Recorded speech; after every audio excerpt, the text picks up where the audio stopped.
Good morning, students.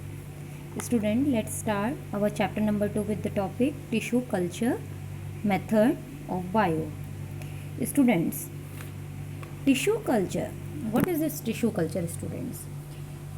This tissue culture is a technique of raising what new plants from a small portion of the plant tissue.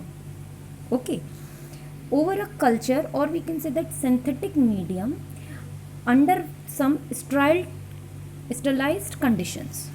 Okay, students, now let's see how this tissue culture method is there. Okay, so first of all, students, plant tissue cultures involve some following steps. Small pieces of plant tissue is taken from the growing tips of the plants. What are the growing tips of the plant, students? Tip of the root or shoot. Now, students, this tissue is transferred to a test tube, which is having some suitable nutrient medium under sterile conditions. Okay, and students, this medium contains plant hormones. What happens due to this plant hormones? The tissue, okay, it divides and it forms an undifferentiated mass of cell. What is that called? That is called callus. Now after that, what happens? This callus differentiates into plantlets. Now these plantlets transferred into spots or soil, okay, for attaining the maturity.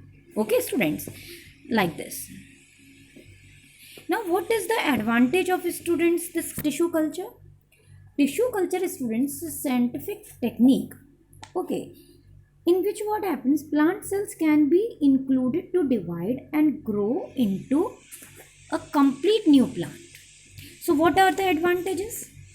First of all, it allows rapid multiplication, okay, and that means many plants can be developed in a short period of time. Next, only little space is needed for that. Next, the propagation of tissue culture can be carried out, students, throughout the year.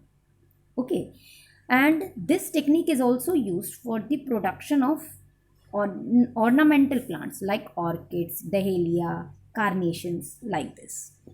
Now, students, we will study about the sexual reproduction in flowering plants. Students, all flowering plants and some non-flowering plants, like who? Like mosses, they reproduce, students, sexually. Students, flower contain male and female reproductive organs. Male gamete, that means pollen grains, and female gamete it contains, that is egg, or we can say it ovum. Now what are the parts of flower, students? A typical flower, student, consists of 4 rows. What are that? First is calyx, that means sepals, corolla, petals, androecium contains stamens, and gynoecium pistil. Okay, students. Now, as you are seeing here in this diagram, students, all these 4 rows are arranged on a flattened tip. What is that called? That is called thalamus. Okay, as you are seeing in the diagram also. Now, this thalamus is attached to the main stem. Okay, by what? By the means of stalk. And what is that called? Pedicel. Okay, students. Now, first of all, we will talk about the calyx. Student, calyx is the outermost roll, and it contains what? Green leaf-like structure. What is that called? Sepals. Now, corolla is the second roll, and it contains what? Petals. Okay, next is androecium, students, the main part of the flowering plant, androecium and gynoecium. Students, this androecium consists of stamens, and each stamen has 2 parts, students, anther and filament. Anther bears what? Pollen grains. Okay, they produce male gametes. And filament is what? Filament is a thread-like structure which holds who? Anther. Like this is the filament and this is bilobed what? Anther. Now gynoecium, students, it constitutes female reproductive part, and this gynoecium consists of, students, pistil, or we can say it as carpel, and it consists three parts: stigma, style, and ovary. Students, stigma is a sticky structure at the top, and the solen part, that is called ovary. This ovary contains, students, what? Ovules. Okay. Now students, let's see this diagram.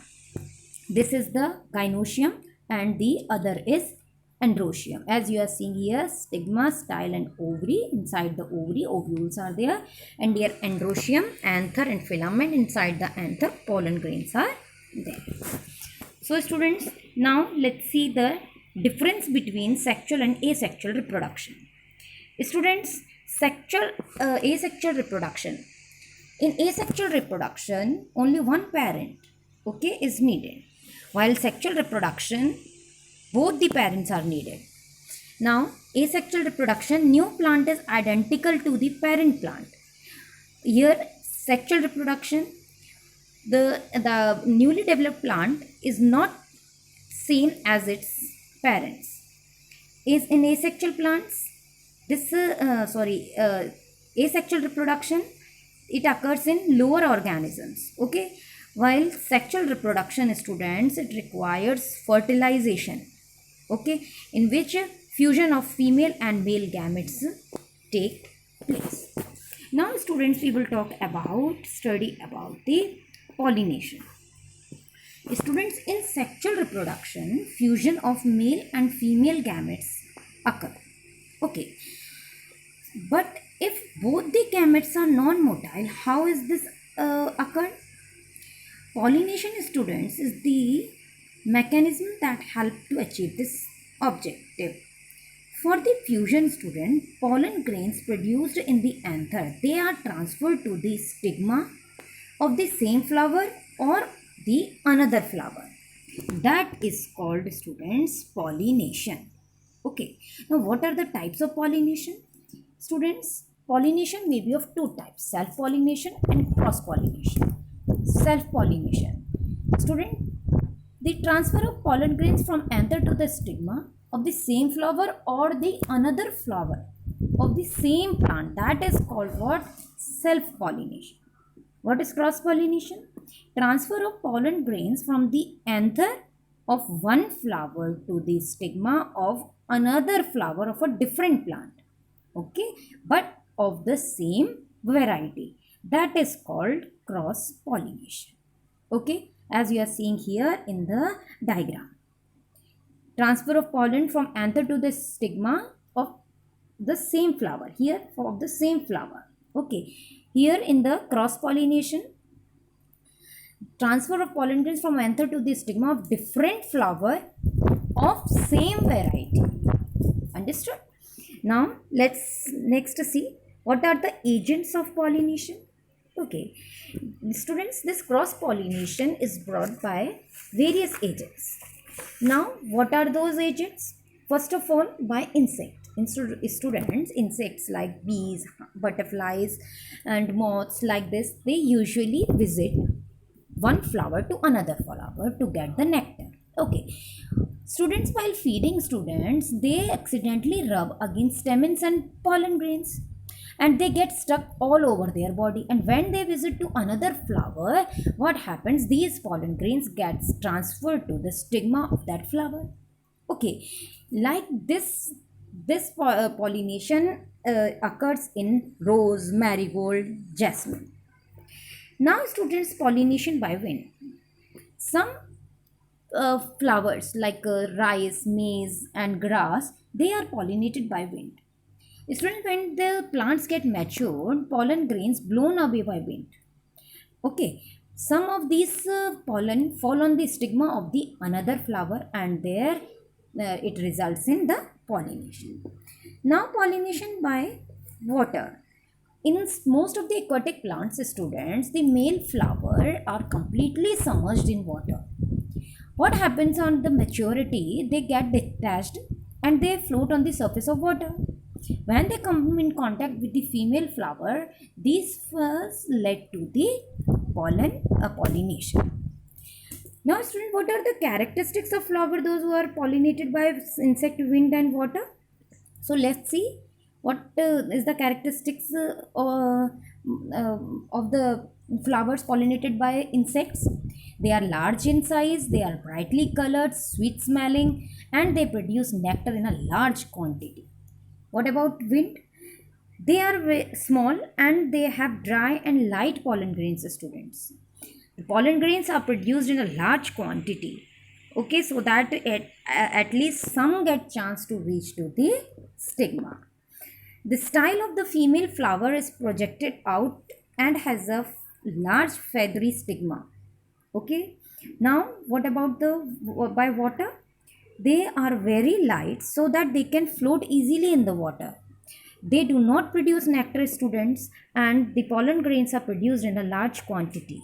Female and male flowers are produced on the separate plants. So students, for today up till here, we will continue in the next video. Thank you.